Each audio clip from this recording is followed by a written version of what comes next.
Hi hello வணக்கம், welcome to சமையல் அகாஸ் கிச்சனின் Tamil channel.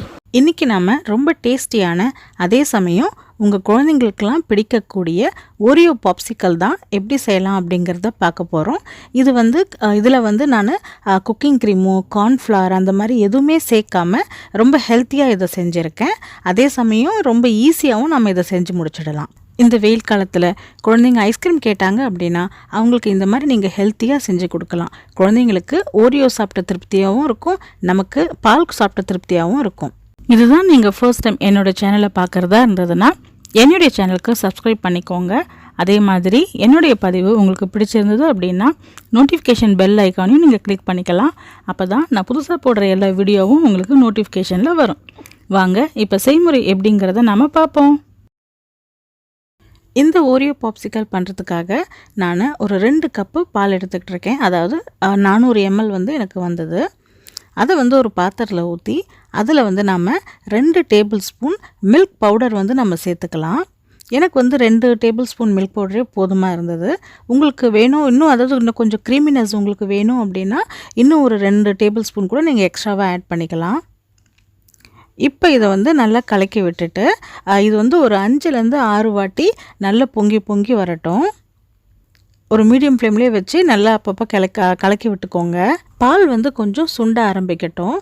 இப்போ ஒரு 400 ml அப்படின்னா அட்லீஸ்ட் ஒரு 350லேருந்து ஒரு 300 ml ஆகுது பால் கொஞ்சம் குறையட்டும். அப்போ தான் உங்களுக்கு அந்த க்ரீமினஸ் நல்லாயிருக்கும். உங்களுக்கு வேணும் அப்படின்னா இந்த சமயத்தில் ஒரு 4 இல்லை 5 சொட்டு வெண்ணிலா எசன்ஸ் கூட இதில் சேர்த்துக்கலாம். வெண்ணிலா எசன்ஸ் இல்லைனா கொஞ்சமாக ஏலக்காய் பொடியை கூட நீங்கள் இதில் சேர்த்துக்கலாம் வாசத்துக்காக. நான் அந்த மாதிரி எதுவும் சேர்க்காம தான் நான் இதை செஞ்சுருக்கேன். இப்போ இந்த சூடான பாலை நல்லா ஆற விட்டுட்டு நம்ம ஃப்ரிட்ஜில் வச்சு நல்லா ஜில்லுன்னு ஆக்கிக்கலாம். இப்போ நல்லா கூல்டு மில்க் மாதிரி ஆயிடுச்சு எனக்கு. ஸோ அதுலேருந்து ஒரு கப்பு பாலை நான் பாத்திரத்தில் மாற்றிக்கிட்டு ஒரு 1 இல்லது 2 டேபிள் ஸ்பூன் சர்க்கரை நான் சேர்த்துக்கிறேன். எனக்கு இந்த அளவே கரெக்டாக இருந்தது. ஏன்னா ஏற்கனவே நான் பால் பவுடரில் கொஞ்சம் சர்க்கரையாக இருக்கும், கொஞ்சம் ஸ்வீட்னஸ் இருக்கும். அதனால் இந்த 2 டேபிள் ஸ்பூன் சர்க்கரை மட்டும் கரெக்டாக இருந்தது. நீங்கள் வெள்ளை சர்க்கரை இல்லை அப்படின்னா வேறு ஏதாவது நாட்டு சர்க்கரை இல்லை வெல்லம் அந்த மாதிரி கூட நீங்கள் சேர்த்து பண்ணலாம். இப்போ நான் ஒரு பவுலுக்கு மினி ஓரியோஸ் எடுத்துக்கிட்டு இருக்கேன். உங்களுக்கு வேணும் அப்படின்னா இதை மிக்சியில் போட்டு ஒரு சுற்றி நல்லா தூளாக கூட பண்ணி நம்ம ஓரியோவில் சேர்க்கலாம். எனக்கு அந்த மாதிரி வேண்டாம். ஏன்னா எனக்கு சாப்பிடும்போது ஓரியோ க்ரன்ச்சியாக வாயில் வரணும். அதனால் நான் மினி ஓரியோஸை ஜஸ்ட் ஒரு 4 மட்டும் உடச்சிக்கிற மாதிரி நான் பண்ணிக்கிறேன். ஸோ இந்த மாதிரி நான் உடச்சிக்கிட்டேன் பாருங்கள். ஸோ பாதியாக உடச்சி அப்புறம் அதுவும் கொஞ்சம் சின்னதாக உடச்சிக்கிட்டேன். ஸோ இந்த மாதிரி இருந்தால் தான் எனக்கு சாப்பிடும்போது நல்ல வாயில் படுற மாதிரி இருக்கணும். அதனால தான் நான் இந்த மாதிரி செஞ்சுருக்கேன். உங்களுக்கு எப்படி பிடிக்குமோ அந்த மாதிரி நீங்கள் செஞ்சுக்கலாம். இப்போ பாருங்கள், நான் எல்லா ஓரியோவும் இந்த மாதிரி நான் உடச்சி வச்சுக்கிட்டேன். இப்போ நம்முடைய பாப்சிக்கல் மோல்டு இருக்குது இல்லைங்களா, அதில் இந்த உடச்சி வச்சுருக்கிற ஓரியோ பிஸ்கட்ஸை நான் போட்டுக்கிறேன். ரொம்ப ஃபுல்லாக போட வேண்டாம், ஒரு 3/4 வர்ற வரைக்கும் மட்டும் நான் போட்டுக்கிறேன். இந்த மாதிரி நம்ம எல்லா ஓரியோவையும் நம்ம போட்டுடலாம். இப்போ நம்ம சில்டு மில்க் இருக்குது இல்லைங்களா, ஸோ அதை ஓரியோஸ் மூடுற அளவுக்கு மட்டும் ஊற்றினா போதும். ஃபுல்லாக ஊற்ற தேவையில்லை. ஒரு 90% அந்த மாதிரி இப்போ எவ்வளோ போட்டிருக்கோம், நம்ம 3/4 ஓரியோ போட்டிருக்கோம் இல்லைங்களா, ஸோ அந்த அளவுக்கு மட்டும் நம்ம பால் ஊற்றினா கரெக்டாக இருக்கும். இப்போ நம்ம இந்த பாப்சிக்கல் மோல்ட் கேப்ஸ் இருக்குது இல்லைங்களா, ஸோ அதை நம்ம போட்டு மூடி வச்சிடலாம். இது இல்லை அப்படின்னா பாப்சிக்கல் ஸ்டிக் இருந்ததுன்னா அதை கூட நீங்கள் போட்டு வச்சுக்கலாம். இப்போ இதை நம்ம ஒரு 6லேருந்து 8 மணி நேரம் ஃப்ரீசரில் வச்சுக்கலாம். இப்போ நான் ஒரு ஹோல் நைட்டு ஃபுல்லாக நான் வச்சுருக்கேன். இப்போ பாருங்கள், இப்போ அடுத்த நாள் காலையில் தான் நான் இதை எடுத்திருக்கேன்.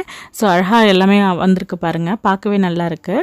இப்போ இதை நம்ம எடுக்கிறதுக்கு கொஞ்சமாக வெதுவெதுப்பான தண்ணியை நம்ம எடுத்துக்கலாம். அப்படி இல்லை அப்படின்னா டேப்லேருந்து வர அந்த ரன்னிங் வாட்டர் இருக்கு இல்லைங்களா, அதில் நம்ம லைட்டாக காமிச்சோன்னா கூட கரெக்டாக வந்துடும். ஸோ இப்போ நான் ரொம்ப வெதுவெதுப்பான தண்ணி எடுத்திருக்கேன். ரொம்ப சூடாக இருக்க தேவையில்லை, ஏன்னா நல்லா இருக்காது, உருகிடும். நம்ம ஜஸ்ட் ஒரு 10 இல்லை 15 செகண்ட் மட்டும் தண்ணியில் டிப் பண்ணி எடுத்துகிட்டு நம்ம லைட்டாக எடுத்தோம் அப்படின்னாலே உங்களுக்கு அழகாக இந்த பாப்சிக்கல் வந்துடும். பாருங்கள் எவ்வளோ அழகாக வந்திருக்கு அப்படின்னு சொல்லிட்டு. அவ்வளோதாங்க, நம்முடைய சூப்பரான ஓரியோ பாப்சிக்கல் ரெடி ஆகிடுச்சு. நான் சொன்ன மாதிரி சப்போஸ் உங்கள் குழந்தைங்க வந்து ஓரியோ வேண்டும் இல்லை ஐஸ்கிரீம் வேணும் அப்படிங்கிற மாதிரி உங்ககிட்ட கேட்டாங்கன்னா நீங்கள் இந்த மாதிரி நீங்கள் செஞ்சு கொடுத்தீங்கன்னா அவங்களுக்கு வந்து ஓரியோ சாப்பிட்ட திருப்தியாகவும் இருக்கும், நமக்கு குழந்தைங்க பால் சாப்பிட்ட திருப்தியாகவும் இருக்கும். நான் முன்னமே சொன்ன மாதிரி இதில் வந்து எந்த கார்ன்ஃப்ளவரோ எக்கோ க்ரீம் அந்த மாதிரி எதுவுமே யூஸ் பண்ணாமல் மில்க் பவுடரை வச்சு மட்டும்தான் நான் செஞ்சுருக்கேன். அதே மாதிரி இன்னும் நீங்கள் இதை ஹெல்த்தியாக பண்ணுறதுக்கு பனங்கற்கண்டு, வெல்லம் அந்த மாதிரி கூட நீங்கள் சேர்த்து இதில் பண்ணலாம். நீங்களும் கண்டிப்பாக இதை உங்கள் குழந்தைங்களுக்கு செஞ்சு கொடுங்க. செஞ்சு கொடுத்துட்டு எப்படி வந்தது அப்படின்னு சொல்லிட்டு எனக்கு நீங்கள் கமெண்ட் பண்ணுங்கள். இந்த வீடியோ உங்களுக்கு பிடிச்சிருந்ததுன்னா லைக் பண்ணுங்கள், ஷேர் பண்ணுங்கள் மற்றும் சப்ஸ்கிரைப் பண்ணுங்கள்.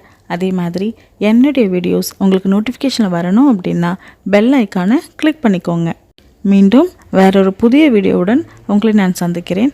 அதுவரை வீடியோ பார்த்ததுக்கு மிக்க நன்றி. ரசித்து ரசித்து சமைங்க, ருசித்து ருசித்து சாப்பிடுங்க.